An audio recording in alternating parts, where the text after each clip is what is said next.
কবরে কি করে রবে একা একা,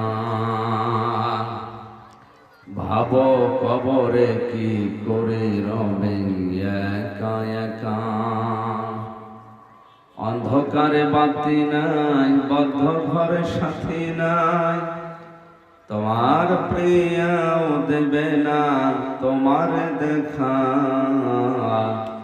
কবরে কি করে রবে একা একা। আলহামদুলিল্লাহ। দোয়া চাচ্ছি যেন আল্লাহ শরীরটা সুস্থ রেখে কিছু সঠিক কথা বলার তৌফিক আমাকে ভিক্ষা দেয়। কোরআনে কারিমের সূরা মায়েদা 55-56 দুইটা আয়াত আমরা পড়েছি। আলোচনার সাবজেক্ট বন্ধু কারা। কে বললাম? এটা যে কত বড় গুরুত্বপূর্ণ বিষয়। বাস্তবতায় যারা বেড়ায় না, জেলখানায় যে আমি এটা আরো বেশি বুঝেছি যে বন্ধুর প্রভাব মানুষকে কোথায় নিয়ে যায়। আমার ভাইরা, বন্ধু যেহেতু একটা গুরুত্বপূর্ণ বিষয়, এই জন্য আল্লাহ কোরআনে আয়াত নাযিল করে আমাদেরকে জানিয়েছেন। জবান খুলে আল্লাহর এই সোনালী আয়াত একবার পড়েন। আউযু বিল্লাহি মিনাশ শাইতানির রাজীম। বিসমিল্লাহির রহমানির রহিম।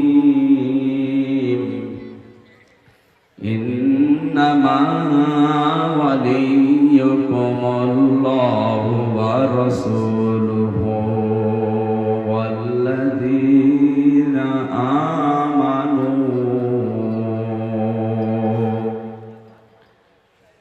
আল্লাযীনা ইউকিমুনাস সালাতা ওয়া ইউতুনাজ যাকাতা ওয়া হুম রাকিউন। ومن يتولى الله ورسوله والذين آمنوا فإن حزب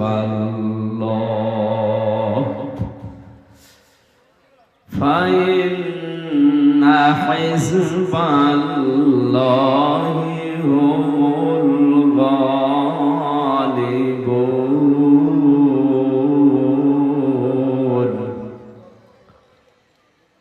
সাদাকাল্লাহুল আযীম। ইরশাদ হচ্ছে, তোমাদের বন্ধু হবে অবশ্যই আল্লাহ, তার রাসূল এবং দুনিয়ায় যারা ঈমানদার তারা। ঈমানদার কারা, তাদের বর্ণনাতে দিকে আল্লাহ এখানে তিনটা গুণাগুণ দিয়েছেন। যারা নামাজ কায়েম করে, সম্পদ থাকলে যাকাত দেয়, আর রুকুকারীদের সাথে রুকু করে। ওমাইয়াতাওয়াল্লাল্লাহা ওয়া রাসূলাহু, কোন মানুষ যদি এই বক্তব্য শোনার পরে মুখ ফিরিয়ে চলে যায়, সে যেন জেনে রাখে আমি আল্লাহ, আমার রাসূল এবং ঈমানদার যারা, এদের দল অবশ্যই দুনিয়ায় গালেব হবে। জোরে বলেন সুবহানাল্লাহ। আয়াতের বাংলা অর্থ আমরা এটা পেলাম। এবার দেখি আয়াতের ব্যাখ্যায় কি আছে।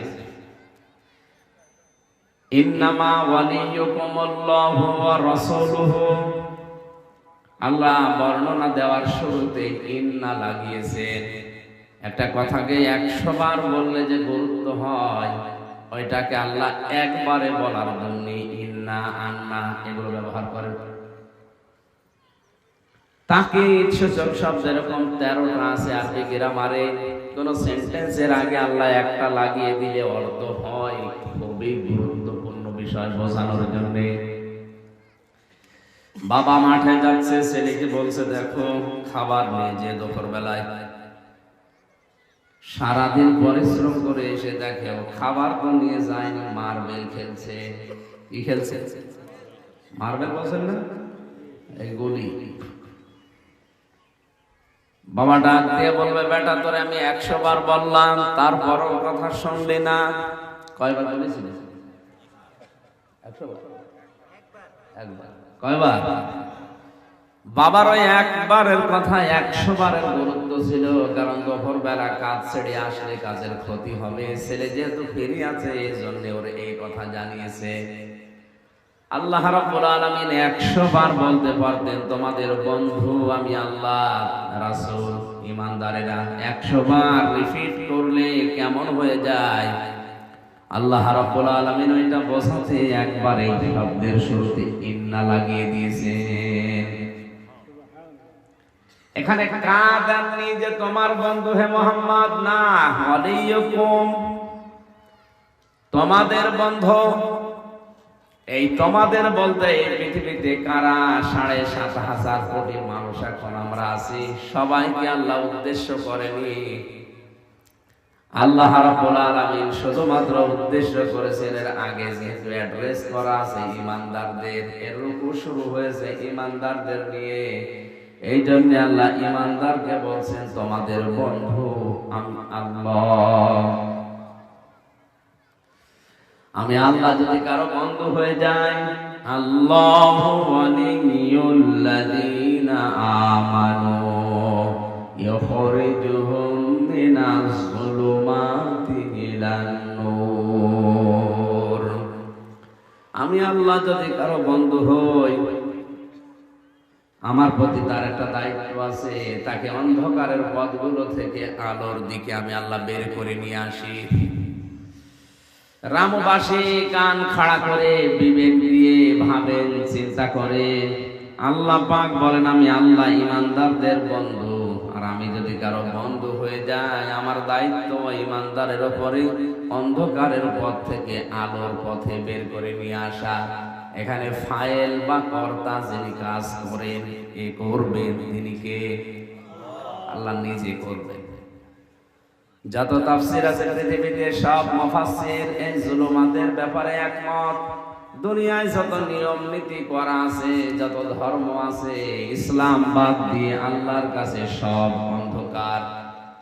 এই জন্য কোনো মানুষকে যদি আল্লাহ বন্ধু হিসাবে গ্রহণ করে, এর বাস্তবতা দেখলে বুঝবেন লোকটাকে মানুষের তৈরি করা নিয়ম কানুন, আইন নীতি নিয়ে যারা রাজনীতি করে, সমাজনীতি করে, পরিবার নীতি চালায়, ওগুলো থেকে যখন ও বের হয়ে আল্লাহর নিয়ম নীতির দিকে ফিরে আসতেছে, বুঝবেন লোকটাকে আল্লাহ ভালোবাসা আরম্ভ করেছে। সূরা আলে ইমরানের 185 নম্বর আয়াতের ব্যাখ্যা আল্লাহ দিয়েছেন, ফামান যুহজিহা আনিন নারি ওয়া উদখিলাল জান্নাতা ফাকাদ ফাজ ওয়া মাল হায়াতুদ দুনিয়া ইল্লা মাতাউল গুরুর। কোন মানুষকে আমি আল্লাহ বাঁচিয়ে দিলাম, তার মানে কাউকে যদি জাহান্নামের কাজগুলো আস্তে আস্তে ছেড়ে দিয়ে জান্নাতের কাজে আস্তে আস্তে আগিয়ে দেয়, বুঝবেন আমি ওই লোকটার জীবন সফল করে দিয়েছি। আমার এই 33 বছর বয়স, এই বয়স পর্যন্ত আমি যত ভালো কাজ করেছি, আমার দৃষ্টিতে, কোরআনের দৃষ্টিতে, আমার বিবেকের দৃষ্টিতে যত ভালো ভালো কাজ আমি করেছি, নামাজ পড়া, রোজা রাখা, মানুষকে সাজদা করা, যত ভালো কাজ করেছি, এটা কবুল হয়েছে কিনা জানার একটা পদ্ধতি আছে। কয়টা? এই কথা বুঝতেছে? আমার জীবনের এই ভালো কাজগুলো আসলে আল্লাহর দরবারে কবুল হয়েছে কিনা জানার পদ্ধতি বললাম কয়টা? হ্যাঁ, একটা। 4টা বলছে কি? এই পদ্ধতির ভেতরে আল্লাহ কোরআনে কারীম জানিয়েছে, তুমি যদি মানুষের সাথে হাসি মুখে কথা বলো, ভালো ব্যবহার করো, যদি তোমার এই আচরণটা শুরু হয়, মানব সমাজে বুঝবে তোমার জীবনের ইবাদত কবুল হয়ে গেছে। আর যদি কর্কশ ভাষী হয়, মানুষের সাথে কথা বললে, গরম দিয়ে কথা বলে, ওর আচরণ ভালো নাই, রূঢ়, রুষ্ট, কর্কশ, বুঝতে হবে ওর জীবনের ওই ভালো কাজগুলো এখনো আল্লাহ পছন্দ করেনি। কথা যদিও আমি নরম ভাষায় বলেছি, এটা যে কত ওয়েটওয়ালা কথা, কত ওজনওয়ালা কথা, যাদের মাথায় মগজ আছে তারা টের পাচ্ছে। আমার জীবনের ভালো কাজগুলো কবুল হয়েছে কিনা আল্লাহ নিজে জানিয়েছেন। যখন তোমার আচরণ মানুষের সাথে ভালো হবে, তুমি দেখবে যে ভালো হচ্ছে, বুঝবে আপনার জীবন আল্লাহর কাছে ভালো লেগেছে। মানুষের জীবনে সফলতা বেশি দিন বেঁচে আছে না, মানুষের জীবনের সফলতা বেশি দিন ক্ষমতায় আছে না। 4-5টা বিয়ে করেছে আমার কুষ্টিয়ার এক হারামজাদা, 7টা বিয়ে করে সংসার চালাচ্ছে। ওর যে মাজায় আল্লাহ কি জোর দিয়েছে আল্লাহ জানে, 7 বিয়ে করেছে। আমাদের একটাই টেকে না, আর কয় বিয়ে করেছে? এটা জায়েজ না খারাপ? একসাথে সর্বোচ্চ 4টা রাখা যায় না, আর 7টা নিয়ে করছে। ও বলছে আমার মায়ের মান্যত ছিল, আমি 7টা বিয়ে করবো, আমি করেছি।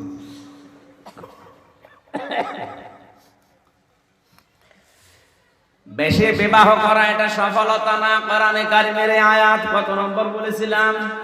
সূরা আলে ইমরানের 185 নম্বর আয়াতে আল্লাহ জানিয়েছেন, কুল্লু নাফসিন যায়িকাতুল মাউত ওয়া ইন্নামা তুওয়াফাউনা উজুরাকুম ইয়াওমাল কিয়ামাহ ফামান যুহজিহা আনিন নার ওয়া উদখিলাল জান্নাতা ফাকাদ ফাজ। সবাইকেই মরা লাগবে, মরণের পরে তার উজুরত, তার পারিশ্রমিক, তার পাওনা আমি প্রত্যেককে পুরাপুরি করে দিয়ে দেব। ওই লোকটার জীবন তো সফল, যাকে আল্লাহ জাহান্নামের কাছ থেকে আস্তে আস্তে সরিয়ে জান্নাতের দিকে এগিয়ে দিচ্ছে, এই লোকটার জীবন সফল। আল্লাহ ভালোবাসলে, বন্ধু হিসাবে গ্রহণ করলে প্রথম কাজ কি তার? দুনিয়ায় নিয়ম নীতি যে আছে মানুষের বানানো, এগুলো আল্লাহর ভাষায় যেহেতু অন্ধকার, এই অন্ধকার থেকে তাকে আস্তে আস্তে বের করে নিয়ে আলো মানে ইসলাম, আলো মানে আল্লাহর পাঠানো কোরআন, এই কোরআনের দিকে এগিয়ে যাকে দেয়, বুঝবেন আল্লাহ তাকে বন্ধু হিসাবে গ্রহণ করেছে। আমি একটা হাদিস পড়েছিলাম, আল কাসিবু হাবিবুল্লাহ, যারা কাজ করে খায় এরা আল্লাহর বন্ধু। কোরআনে কারিমে এই আয়াত অনুযায়ী আল্লাহ জানিয়েছেন, আমি আল্লাহ নিজে তাদের বন্ধু হয়ে যাই যে মানুষগুলো আমি আল্লাহর প্রতি প্রথমে ঈমান আনে। আমার ঈমান আনার আমার পদ্ধতি 4টা। কক্সবাজারবাসী আল্লাহ পাক বলেন, আমি আল্লাহ তোমাদের বন্ধু। আল্লাহর সাথে বন্ধুত্ব করার প্রথম উপায়, আল্লাহ যে চিঠি পাঠিয়েছেন এই চিঠির সাথে 4টা আচরণ করা লাগবে দুনিয়ায়। আপনি এবার নিজের সাথে মিলাবেন, আল্লাহ আপনাকে বন্ধু হিসাবে গ্রহণ করেছে কিনা। আমরা দেখি কারো সাথে ফ্রেন্ড রিকোয়েস্ট পাঠালে আগে সে অ্যাকসেপ্ট করে কিনা, এরপরে আমরা মেসেজ লিখি, চিঠি পাঠাই, মাঝে মাঝে কল দিয়ে খোঁজ খবর নেই। আল্লাহ পাক বলেন, আমি বন্ধুত্ব করতে চাই, নিজের থেকে চিঠি পাঠিয়েছি তোমাদের কাছে। এই চিঠির সাথে 4টা আচরণ দুনিয়ায় তোমাদের করা লাগবে। 1 নম্বরে এটা শুদ্ধ করে পড়া লাগবে। কি করে? তাফসীরুল কোরআন মাহফিল লিখেছেন, আমি তাফসীর যদি একটা শব্দের আরম্ভ করে, আপনি কোরআনই পড়তে পারেন না, আপনি সাথে বুঝবেন কি? আজকে থেকে এটা সিদ্ধান্ত নেওয়া লাগবে, মরণ যতদিন না আসে আমি লেগে থাকবো কোরআনে কারিম আমি শিখে মরব। দুনিয়ায় এমন কোন ধর্ম নেই যে ধর্মের ধর্মীয় গ্রন্থ পড়া বাধ্যতামূলক আমি পাইনি।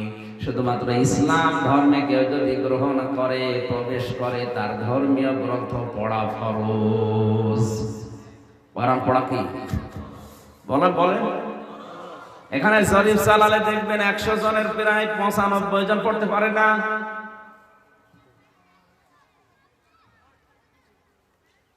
নারী হোক পুরুষ হোক, যেই হোক না কেন, আপনাকে কোরআনের জ্ঞান অর্জন করাই লাগবে। এটা নামাজ পড়ার মতো, রোজা রাখার মতো মাস্ট বি, ফরজ। এটা কি? এই ফরজ দায়িত্ব যদি আপনার জীবনে না থাকে, সামনে যে দিন আসতেছে, শিক্ষা ব্যবস্থা নিয়ে যে ষড়যন্ত্র বিশ্বের মুসলিম দেশগুলোতে আরম্ভ হয়েছে, তার কিছু নজির আপনি পেয়েছেন অলরেডি। আগামী 10 বছরের ভেতরে আপনার ছেলে আল্লাহর পরিবর্তে কি বলে ডাকবে আপনি নিজেও টের পাচ্ছেন না। সুতরাং এখনো যদি পরবর্তী ভবিষ্যৎ প্রজন্মকে আপনি অন্তত রেখে যেতে চান জায়গা মতো, সর্বপ্রথম তাকে কোরআনের শিক্ষা দেওয়া বাধ্যতামূলক করেন। ওরে হাফেজ বানানো লাগবে ফরজ না, ওরে মাওলানা মুফতি বানানো লাগবে ফরজ না। যতটুকু কোরআনে কারীম জানলে, ইসলাম জানলে দুনিয়ায় চলা যায়, এতটুকু তাকে শেখাতেই হবে। এই জন্য আহ্বান জানাচ্ছি, এলাকায় যদি মাদ্রাসা এরকম না থাকে আশপাশে তৈরি করেন। টাকা পয়সা আপনি কি করবেন 50 বছর পরে? এগুলো তো রেখেই চলে যাওয়া লাগবে। এমন এমন কাজে রাখা দরকার অন্তত 100 বছর পরেও যেন আপনার কবরে আল্লাহ শান্তি দিতেই থাকেন। এই প্রজন্মগুলো, বিশেষ করে আপনার সন্তান, আপনার নাতি, নবীজি বলেছেন 3টা জিনিস কখনো বন্ধ হয়ে যায় না, সাদগায়ে জারি হিসাবে জারি থাকে। তার একটা হচ্ছে নেককার সন্তান, নেককার নাতি। যারা মারা যাবার পরে এরা যখন কোরআন পড়বে, দোয়া করবে, বুঝবে, ভালো ভালো কাজের আঞ্জাম দেবে, আপনি কবরে বসে সওয়াবগুলো পাবেন। এই জন্য আমাদের নিজেদেরকেও বাঁচাতে হলে অন্তত সন্তানগুলোকে কোরআন পড়ানো শেখানো উচিত। এরা যদি 1 থেকে 5 পর্যন্ত অন্তত ওই সমস্ত জায়গায় না দিয়ে কোরআন যেখানে পড়ানো হয়, বোঝানো হয়, এরকম কিছু তৈরি করে দেন। ভেদটা যদি মজবুত হয়ে যায়, ও 6, 7, 8, 9, 10 পর্যন্ত যাই পড়ে পরে আপনি টলাতে পারবেন না। রাম বাম নাস্তিকরা যে উদ্দেশ্য নিয়ে যে গভীর ষড়যন্ত্র এটা আরম্ভ করেছে, ওদের উদ্দেশ্য সফল হবে না। আমি জানি এখানে যারা আছে এই কথার ওজন আপনি টের পাননি। এটা যেহেতু ভিডিও হচ্ছে, রেকর্ড হয়ে চলে যাবে, কালকেই যাবে নাস্তিকের কানে। যারা এই গোপন ষড়যন্ত্রে মেতেছে ওদের টানো খুঁড়ে যাবে কালকে। ওরা কালকেই দেখবেন উল্টা পাল্টা বিষয় দিয়ে শুরু করবে বিভিন্ন জায়গায়। আমি শুধু আপনার উদ্দেশ্য করে এখানে বলি না, এটা মিডিয়া আছে এই কারণে বললাম। ওরা যেমন ষড়যন্ত্র করছে, আমরা উচিত জবাব দেব। আমাদের ছেলে মেয়ে যাদের 96% মুসলমান এই দেশে, আমরা 4% অন্যান্য জাতি আছে, ওরা কিছু করতে পারবে না। অন্তত আমরা আল্লাহ রাসূলকে যারা বিশ্বাস করেছি বন্ধু হিসাবে পেতে চাই, পরবর্তী প্রজন্মগুলোকে যেন কোরআনে কারীমটা ওদের হাতে রেখে যেতে পারি, ওই ব্যবস্থা করা দরকার। দ্বিতীয় নম্বরে, আল্লাহর বন্ধু যদি কেউ দাবি করে, আল্লাহ যে চিঠি পাঠিয়েছেন, আমি শর্ত বলেছিলাম কয়টা? বলেন।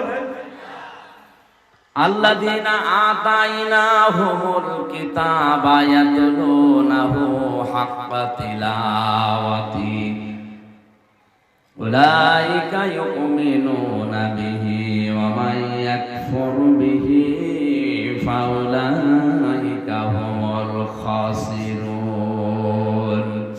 সূরা বানী ইসরাঈলের 121 নম্বর আয়াতে আছে, আমি আল্লাহ যাদের কিতাব দিয়েছি তারা এর হক আদায় করে তেলাওয়াত করে। কি করে? তেলাওয়াত মানে তেলাওয়াত আর পড়া এক না। গরু তেলাওয়াত করে রাতের বেলা। কোন সময়? আমার ভাষা বোঝা যাচ্ছে না মনে হয়। গরু তেলাওয়াত করে কোন সময়? কি কখন পড়ে? ও তো দেখি না। এই যে জাগর কাটে বলে না, সারাদিন বিভিন্ন লতা পাতা ঘাস এগুলো খাবার পর রাতের বেলা বসে বসে দাঁড়িয়ে দাঁড়িয়ে কি কাটে? জাগর কাটাকে আরবিতে তেলাওয়াত বলা হয়। আপনি দুনিয়াতে দিনের বেলায় রাতের বেলায় যাই করবেন না কেন, ওইটাকে বারবার রিপিট করে বাস্তব প্রেক্ষাপটে ওটা মিলাতে চেষ্টা করে, বারবার ওটা রিপিট করে, ওই জাগর কাটার মতো শুরু করে, এটা তেলাওয়াত হবে। আল্লাহ বলেন এই তেলাওয়াতকে যদি কেউ হক আদায় করে তারাই শুধু আমি আল্লাহর কোরআনে বিশ্বাস করে। তাহলে তেলাওয়াত যারা হক আদায় করে না, ওরা আর যাই করুক না কেন কোরআন বিশ্বাস বলেন না কেন? না। আল্লাযীনা আতাইনাহুমুল কিতাবা ইয়াতলুনাহু হাক্কা তিলাওয়াতি, আমি যাদেরকে কিতাব দিয়েছি তারা এই কিতাব হক আদায় করে তেলাওয়াত করে। উলাইকা ইউমিনুনা বি, এই মানুষগুলোই আমার এই কোরআনে বিশ্বাস করে। ৯৬% মুসলমান এই দেশে আমরা হাত তুলতে বললে সবাই বলি কোরআনে বিশ্বাস করি না। আপনি মুখে বললে হবে না, এটা বলা লাগবে কার? বলেন বলেন। আল্লাহ বলেন এরাই কোরআনে বিশ্বাস করে যারা হক আদায় করে তেলাওয়াত করে জাগর কাটে। হক আদায় করার চারটা আমি পেয়েছি তাফসীরের ভেতরে অর্থ। এক নম্বরে কেউ যদি হক আদায় করতে চায় কোরআনের, তাকে পড়তেই হবে, মাস্ট বি। অন্তত এখন থেকে মরণ পর্যন্ত প্রতিদিন মেয়েদের শুধু ওই 3 দিন 7 দিন 10 দিন যে ছুটি থাকে, ওই ছুটি বাদ দিয়ে একটা দিনও যেন কোরআনের 3টা আয়াত 5টা আয়াত 10টা আয়াত পড়তে আমরা ভুলে না যাই। কি কথা বলেন না? দুনিয়ার কোন বই পড়লে, কোন কিতাব পড়লেই সওয়াব হবে আমি পাইনি, কিন্তু কোরআনে কারীমের ব্যাপারে আছে কেউ যদি বুঝে পড়ুক না বুঝে পড়ুক, তেলাওয়াত করলে প্রতি অক্ষরে 10টা করে নেকি হবে। এখন টাকার কদর আছে, এজন্য টাকা আমাদের কাছে খুব দরকার। মরণের পরে এই টাকা না, মরণের পরে কদর থাকবে নেকির। কিসের কথা বলা লাগবে? ইয়াউমা ইয়াফিরুল মারউ মিন আখিহি ওয়া উম্মিহি ওয়া আবিহি ওয়া সাহিবাতিহি ওয়া বানিহি লিকুল্লি ইমরিইন মিনহুম ইয়াউমাইযিন শাআনুন ইউগনি। সূরা আবাসার ভেতরে আল্লাহ জানিয়েছেন কিয়ামত যেদিন কায়েম হবে, মানুষ পালাতে থাকবে আপনজনদের কাছ থেকে। দুনিয়ায় বিপদে পড়লে মানুষের মনে হয় আপনজনের কথা, আর মরণের পরে মানুষ যখন কঠিন বিপদে পড়বে, ফাকাইফা তাত্তাকুনা ইন কাফারতুম ইয়াউমা ইয়াজআলুল ওয়ালদানা শিবা। সূরা মুজাম্মিলের ভেতরে আছে আল্লাহ পাক বলেন কিয়ামতে এত জালজালা, এত কঠিন অবস্থা তৈরি করব, যুবক মানুষ বুড়ো হয়ে যাবে। কি হয়ে যাবে? এই কঠিন অবস্থায় মানুষ আগে পালাতে থাকবে তার আপনজন দেখলেই। কারণ দুনিয়ার এই বিচার ব্যবস্থা আর আল্লাহর বিচার পুরাটা আলাদা। দুনিয়ার আদালতে আগে মানুষ আপনজন খোঁজে, এই কথা বলা লাগবে। আর মরণের পরে আল্লাহর যে বিচার ব্যবস্থা, এখানে মানুষ আগে আপনজন না, আপনজন দেখলেই পালাবে। শুধু পালাবে না, ফাইদা নফিখা ফিস সূরি ফালা আনসাবা বাইনাহুম ইয়াউমাইযি ওয়ালা ইয়াতাসাআলুন। যারা আরবি গ্রামার বোঝে, নসব আনসাব দিয়েছেন আল্লাহ। যত রকমের সম্পর্ক আছে দুনিয়াতে, শ্বশুরের দিক থেকে, বাবার দিক থেকে, মায়ের দিক থেকে, নিজের স্ত্রীর দিক থেকে যত রকমের সম্পর্ক আছে, সব সম্পর্ক সিংহায় ফুৎকার দেওয়ার পরে কাট হয়ে যাবে। মানুষ আগে মনে করবো ওই যে আমার চাচা আসতেছে, আগে পালাবে। ওই যে আমার বাবা আসতেছে, আগে পালাবে। তাফসীরে খাসের মুফাসসির লিখেছেন এমনও হবে অবস্থা, মানুষ নিজের মায়ের পা ধরে 500 বছর পড়ে থাকবে। কত বছর? 500 বছর পরে ওর মুখের উপরে লাথি দিয়ে বলবে, দুনিয়া আমার বিয়েই হয়নি, তোর পাবো কোথায়? এখানে এফেরো শব্দের ব্যাখ্যা আছে, মাজা তুলে দৌড় দেওয়ার নাম এফেরো। এই যে বাঘ দেখলে, সাপ দেখলে মানুষ যেভাবে দৌড়ায়, এফেরো শব্দের শাব্দিক অর্থ এইটা। কিয়ামতের ময়দানে মানুষ ঠিক আপনজন দেখলে এইভাবে দৌড়াবে। শুধু দৌড়াবে তা না, এখানে মায়ের কথা, বাবার কথা, স্ত্রীর কথা, সন্তানের কথা, বন্ধুর কথা, নেতার কথা, এরপরে দুনিয়ার মানুষের কথা। 7 প্রকার মানুষের নাম আছে আয়াতগুলোতে। বাংলার মুসলমানেরা যদি বিবেক থাকে, আপনি দেখেন এই 7 প্রকার মানুষের কাছে আমরা আগে যাই, অথচ এরাই আগে পালাবে। সবচাইতে আপন যাদেরকে আমরা মনে করি, বিশেষ করে মা। কে? আরো বলে, এ মা বলবে তুই চলে যা, একটা নেকি হাফ নেকি দেওয়ার আমার সম্ভব না, আমারই কি হবে আমি এখনো জানি না। এই জন্য নেকি কি দরকার এটা এখন টের পাওয়া যাচ্ছে না, চোখ বন্ধ হলে টের পাওয়া যাবে। সময় যেহেতু আছে, চোখ বন্ধ করার আগে কোরআনে কারিম পড়ে আপনি নেকিটা কামাই করে নেন। মান ক্বারাআল কোরআন হারফান ফালাহু আশরু হাসানাত। কোন মানুষ যদি কোরআনের একটা অক্ষর পড়ে, কমপক্ষে আল্লাহ খুশি হয়ে 10টা নেকি লিখে দেয়। অন্যান্য হাদিসে আছে আল্লাহ যদি ওকে বেশি লিখে দিতে চায়, কত দেবেন বেগয়রি হিসাব, এটা আল্লাহ ছাড়া কেউ জানে না। দুনিয়ায় রামায়ণ পড়লেন, কোন হাদিসের বই পড়লেন, সাধারণ জেনারেল কোন বই পড়লে এই সওয়াব হবে 10টা করে। আমি অন্তত পাইনি, আর এটা নেইও। এই একটাই মাত্র কিতাব আল্লাহ কোরআনে কারীম দুনিয়ায় দিয়েছেন, পড়লে সওয়াব হয়। বুঝে পড়েন আর না বুঝে পড়েন। ইমাম মালিক রাহমাতুল্লাহ আলাইহি আল্লাহকে 100 বার স্বপ্ন দেখেছিলেন। কতবার? 100 বার উনি রিপিট করেছেন, আল্লাহ তোমার কাছে সবচাইতে বেশি ভালো কাজ কোনটা? আল্লাহ 100 বারই জবাব দিয়েছে, ইমাম মালিক রে, আমার কাছে সবচাইতে বেশি ভালো লাগে আমার যখন কোরআন পড়ে। দুনিয়ায় এমন কোন দিকে আমি এত বেশি নজর দিয়ে থাকি না, যত বেশি নজর দিয়ে থাকি মানুষ যখন কোরআন পড়ে ওই অবস্থায়। এই জন্য হক আদায় করে যদি আমরা পড়তে চাই, 1 নম্বরে শুদ্ধ তেলাওয়াত করা লাগবে। 2 নম্বরে শুধু পড়লে হবে না, এটা বুঝতে হবে।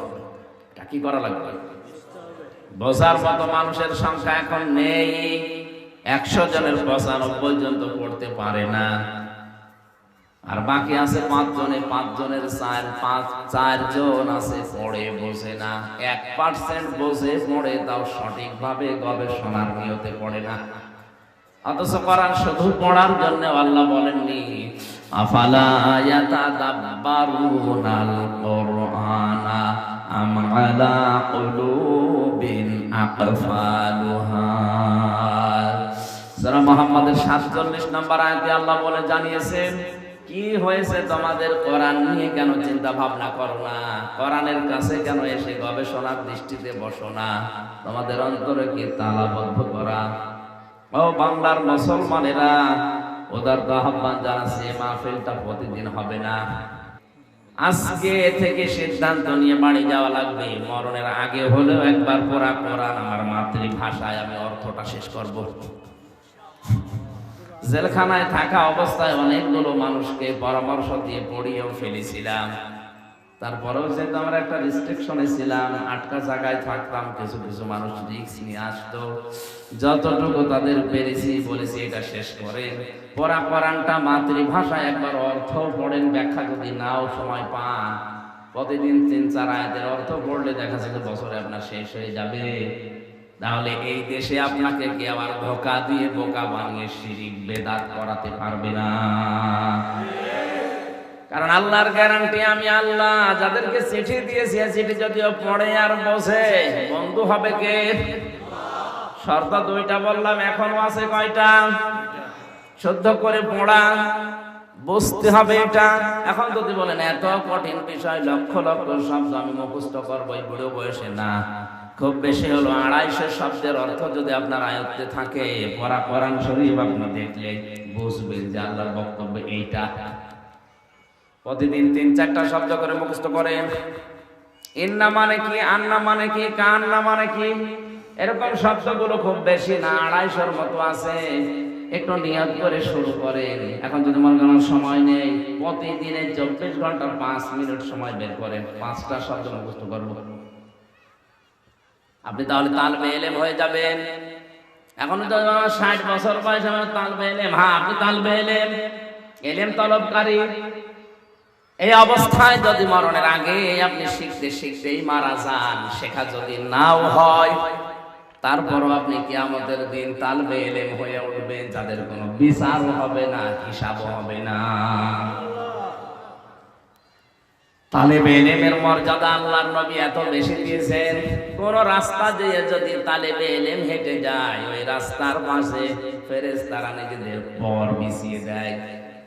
এখন এই 60 বছরের লোক যদি বলে আমি বুড়ো মানুষ, আমার পায়ের নিচে বিছিয়ে দেবে। হ্যাঁ, আপনি বুড়ো, তাই কি আপনি তালেবে ইলম? তালেবে ইলম নবীজি কিন্তু 5 বছর 7 বছর 10 বছরের ছেলে মেয়েরাই শুধু তালেবে ইলম তা বলেন নাই। তালাবুল ইলমি ফারিদাতুন আলা কুল্লি মুসলিমিন ওয়া মুসলিমাতিন। ছেলে হোক মেয়ে হোক, দ্বীনের ইলম তলব করা এটা নফল কাজ না, এটা ফরজ। এটা কি একেবারে সহজ জিনিস, খুব বেশি কঠিন হলে আল্লাহ বারবার এই কথা কোরআনে বলতেন না। ওয়ালাকাদ ইয়াসসারনাল কুরআনা লিযিকরি ফাহাল মিন মুদ্দাকির। এই কোরআন আমি সহজ করে দিয়েছি, এখান থেকে উপদেশ নেওয়ার মতো কেউ আছে কি? তাহলে যারা এই কক্সবাজার জেলাতে আসবে আপনাকে অন্তত ধোঁকা দিয়ে একটা জিনিস বুঝিয়ে দিয়ে চলে যেতে পারবে না।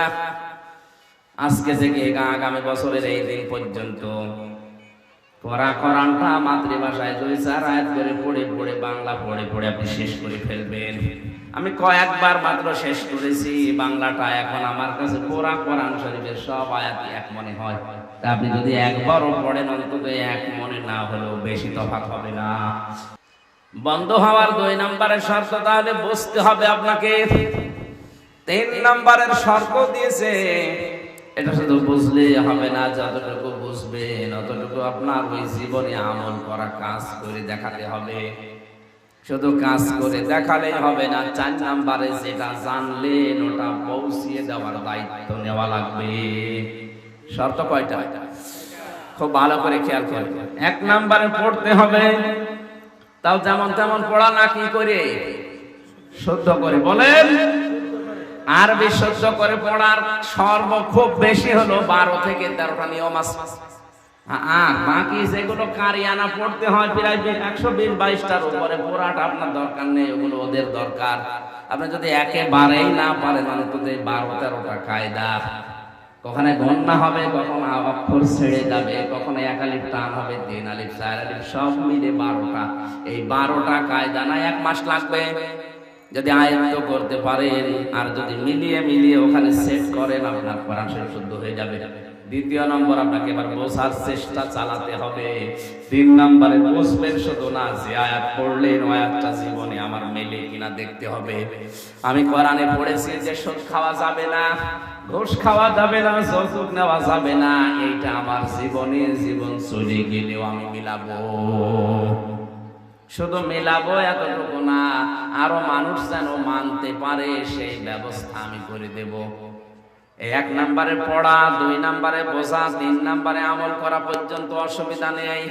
কিন্তু আমরা যখনই বলি আমি যা পড়ি, আমি যা বুঝি, আমি যা মানি, এটা আমি পৃথিবীর মানুষকেও মানাবো, তখনই আমাদের বিরুদ্ধে ষড়যন্ত্র শুরু হয়।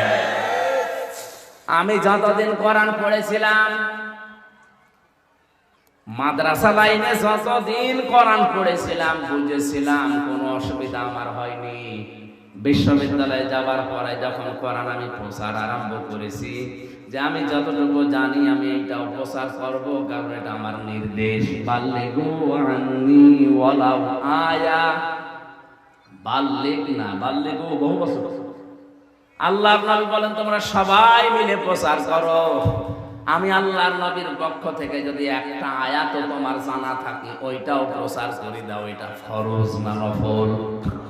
এই দায়িত্ব পালন করতে গিয়ে যখন ফরজ মনে করে যতটুকু জানি প্রচার করি, মানুষদেরকে অন্ধকার থেকে আলোর দিকে নিয়ে আসার জন্য চেষ্টা চালাই, শয়তান তো বসে নেই, ওর দোসররাও বসে নেই, ওরা তখন ষড়যন্ত্র আরম্ভ করে।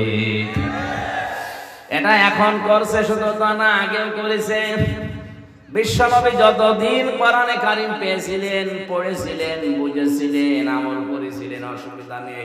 যখন বলেছিলেন না আমি এটা মানুষকে মানাবো, আমি এটা মানুষকে মানিয়ে পরিবার পরিবেশ ঠিক করে দেব, তখনই তার ঝামেলা আরম্ভ হয়েছে, না হয়নি? আল্লাহর পক্ষ থেকে আমরা 4টা শর্ত পেয়েছি। কেউ যদি কোরআন বিশ্বাস করিয়ে কথা বলে, শুধু মুখ দিয়ে বলাই না, বাস্তবে ট্রেনিং, বাস্তবে প্রতিফলন করার পদ্ধতি 4টা। যারা করে এই বাংলাদেশে শুধু তারাই কোরআন বিশ্বাস করে। এবারে সহজ কথা যদি কেউ না বোঝার ভান করে থাকেন, হাত তোলেন দেখি।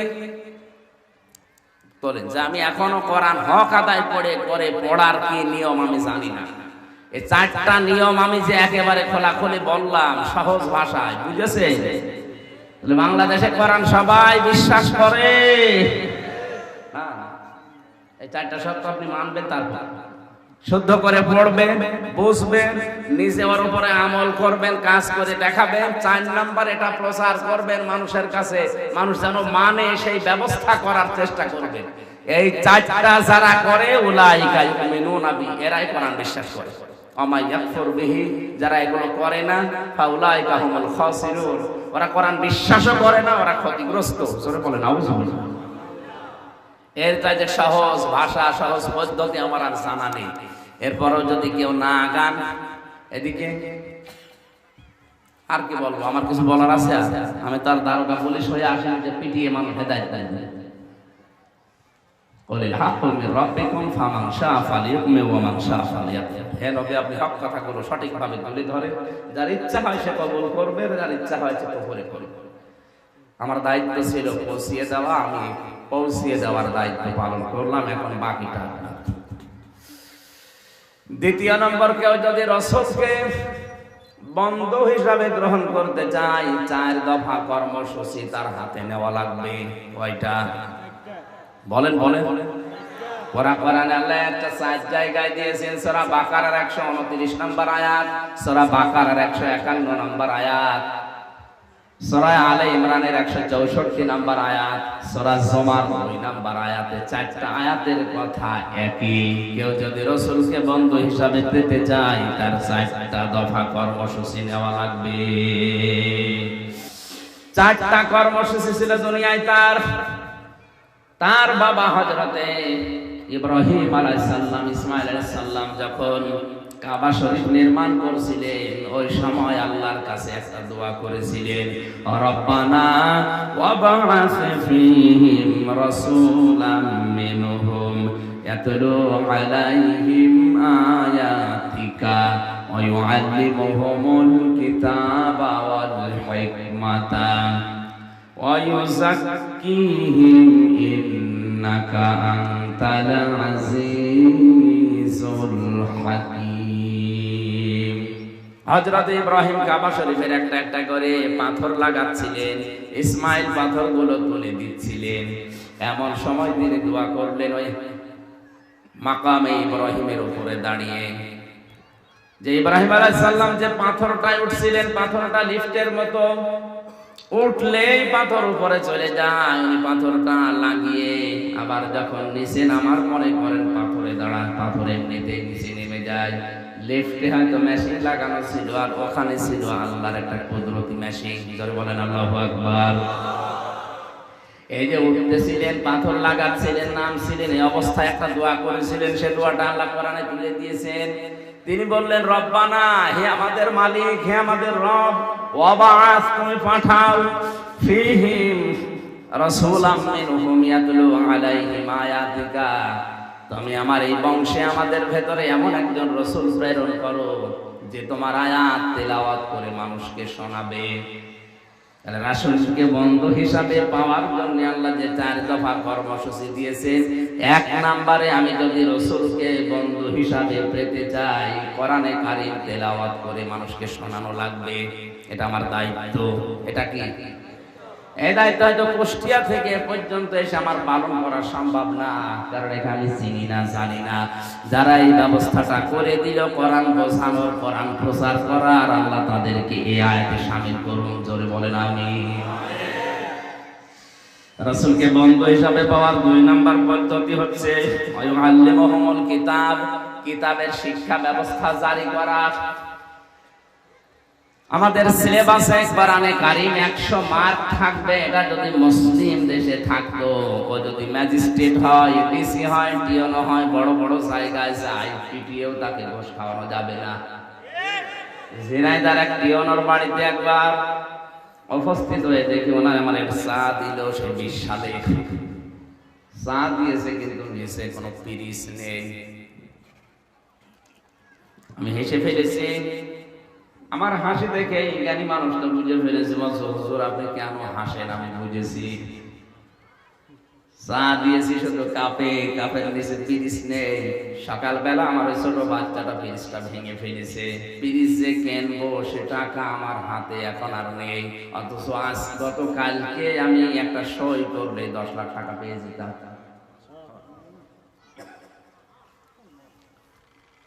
আমি ছোটবেলায় কোরআনে কারীম পড়েছিলাম এবং বুঝেছিলাম, এতটুকু আমি জানতাম যে ঘুষ খাওয়া জায়েজ নেই। আমার এই ছোট্ট জীবনে আমি অন্তত এই পথে পা বাড়াইনি। আল্লাহ এই কারণে মনে আমার পরিবারটা এখন শান্ত রেখেছেন। পরিবার আসলে যারা অবৈধভাবে ইনকাম বন্ধ করে দেয়, আল্লাহর দিকে তাকিয়ে কষ্ট তাদের হবে, কিন্তু অজানা একটা শান্তি আল্লাহ তাদের মনের ভেতরে পরিবারে তৈরি করে দেবে। কারণ আমরা জানি শান্তি এটা আল্লাহর নাম। সালাম কার নাম? আপনি টাকার উপরে শুয়ে থাকলেও শান্তি পাবেন না। অথচ দেখা যাচ্ছে অনেক মানুষ গাছতলায় বসে শুয়ে এমন ঘুমাচ্ছে, সিটাক্সিন খেয়ে বসিয়াম খেয়ে ওই ঘুম আসে না। শান্তি দেওয়ার একচ্ছত্র মালিকানা আল্লাহর। তার বিধানের বাইরে গেলে আল্লাহ শান্তি নষ্ট করে দেয়। চর্মচোখে হয়তো দেখা যায় খুব আরামে আছে, লোকটা 5 গাড়ি নিয়ে আসতেছে, কিন্তু ওর ভেতর বিষ। আপনার চাইতে আমি কম দামি গাড়িতে উঠি নাই। আকিস গ্রুপ আমার যে গাড়ি দিয়েছিল, কত দামি গাড়ি আপনারা দেখেছেন। বাস্তবতা কোরআনে কারীমের বাইরে আপনি, আমি এবং আপনাদেরকে আহ্বান জানাচ্ছি, যাওয়া যাবে না। যত কঠিন পরিস্থিতি আসুক না কেন, শয়তান যত ধোকায় ফেলুক না কেন, না। কারণ এখনই চোখ বন্ধ করে দিলে অবৈধগুলো আমার কবরের শাস্তির কারণ হয়ে দাঁড়াবে। এখানে প্রথমে তো এই গজলটা 2 লাইন বললাম, কবরে কি করে রবে একা একা, অন্ধকারে বাতি নাই, বদ্ধ ঘরে সাথী নাই, তোমার প্রিয়াও দেবে না তোমার দেখা, কবরে কি করে রবে একা একা। এক মুহূর্ত যে সন্তানে না দেখলে ঝড় ওঠে প্রাণে, তাদের ছেড়ে গোরস্থানে থাকবে যে একা। তারা বছরে 2-1 পাশে যাবে জিয়ারতের আসে, 1000 বছর কোটি বছর নির্ঘুম নিঝুমে থাকবে একলা, কবরে কি করে রবে একা একা। হয়তো যাদের জন্য বিশাল সম্পদের পাহাড় আমি অবৈধ বৈধ সব মিলিয়ে তৈরি করে গেলাম, বছরে তারা 1-2 2 ঈদে হয়তো কবরের পাশে একটু দাঁড়িয়ে তারা ফাতিহা ইখলাস পড়ে চলে আসবে। এরপরে তাদের মনেও থাকবে না, মনে থাকলেও তারা সময় বের করতে পারবে না। আমার পেছনে আমার বাবার চাইতে আমার দাদা শ্রম অনেক বেশি দিয়েছে। 3 বছর আমি জেলখানায় ছিলাম। আমি জেলে থাকা অবস্থায় আমার দাদা মারা গিয়েছিল, আমি জানতাম না। 7 দিন পরে কারারক্ষী এসে বাড়ি থেকে খবর পেয়েছিল, বলছে আপনার দাদা মারা গেছে। 3 বছর পরে বের হয়ে শুধু ওই যে বের হওয়ার পরের দিন 5-7 মিনিটের জন্য দাদার কবরের পাশে দাঁড়িয়ে দোয়া করেছি, এই শেষ। এর ভেতরে যে প্রায় 28-29 দিন হয়ে গেল, সময়ও পাই না, কথা মনে থাকে না। বাস্তবে এটা টিওনো সাহেবকে বললাম, আপনি এই অবস্থা করলেন, গতকালকে একটা সই করে দিলেন, যদি 10 লাখ টাকা পেতেন, এরকম কাপ পেরিস তো আপনি 1000 কিনতে পারতেন। ছোটবেলায় উনি যে সুদের আয়াত পড়েছিলেন, ওইটা ওই পর্যন্ত ওনার মনে আছে। যে ঘুষের আয়াত পড়েছিলেন, ওই পর্যন্ত ওনার মনে আছে। এখানে কিতাবের শিক্ষা ব্যবস্থা যদি জারি করা যায়, যদি চালু করা যায়, প্রাথমিক অবস্থায় এটা যদি ঢোকানো যায়, ও বড় হয়ে যত বড় জায়গায় যাক না কেন, আল্লাহর কসম ঘুষ খাবে না। আর এই সমস্ত মানুষ যদি ঘুষ থেকে ফিরে আসতে পারে, যদি ফিরে থাকে, 1734 জন মানুষ আছে এই দেশের দায়িত্বে, মাত্র কয়জন? 1734 জন। এই মানুষগুলো যদি হযরতে ওমরের মতো সিদ্ধান্ত নিয়ে ঘুষ নামক এই বিষ থেকে ফিরে থাকতে পারে, বাংলাদেশ আমার জান্নাত হয়ে যাবে। মসজিদের ইমাম সাহেব যদি বলে আমি ঘুষ খাই না, আমি ভালো মানুষ, তো ওরে ঘুষ দেবে কে? ওর কাছে ঘুষ নিয়ে যাবে কে? পিয়ন সাহেব, ওসি সাহেব, ডিসি সাহেব, এসপি সাহেব যদি এমপি সাহেব বলে আমি ঘুষ খাই না, ওটা আল্লাহর ওলি। ওটা কি? তো ওই জায়গায় আল্লাহর ওলি বা টিকে থাকার জন্য যেটা দরকার সেটা কিতাবের শিক্ষা। কোন কিতাব বলেন তো? এটা হযরত ওমরের মতো টপ টেররকে যদি জিরো থেকে হিরো বানাতে পারে, তা আমি হামজাকে জিরো থেকে হিরো বানানোর ক্ষমতা এখন আর নেই? অবশ্যই আছে। রাসূলকে আমরা বন্ধু হিসাবে যদি পেতে চাই, অবশ্যই কোরআনের শিক্ষা ব্যবস্থা পরিবার থেকে আমাদের সিলেবাস পর্যন্ত জারি করা লাগবে। এতটুকু শেষ করেননি আল্লাহ। আল্লাহ বলেন হিকমত শিক্ষা দেওয়া লাগবে মানুষদেরকে, যাকিহিম পবিত্র করা লাগবে কোরআনের মাধ্যমে।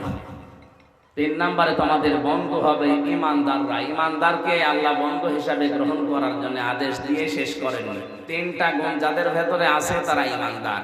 1 নম্বরে যারা দুনিয়ায় নামাজ কায়েম করে, 2 নম্বরে সম্পদ থাকলে যাকাত দেয়, 3 নম্বরে যারা রুকুকারীদের সাথে রুকু করে, তার মানে জামাতে হাজির হয়ে যারা নামাজ পড়ে।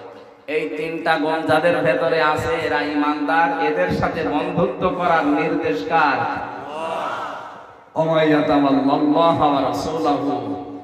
এরপরেও যদি কেউ মুখ ফিরিয়ে চলে যায়, শুনে রাখো, ফাইন্না হিজবাল্লাহি হুমুল গালিবুন, আল্লাহর দলে যারা থাকবে এরাই চূড়ান্ত বিজয়ী হবে।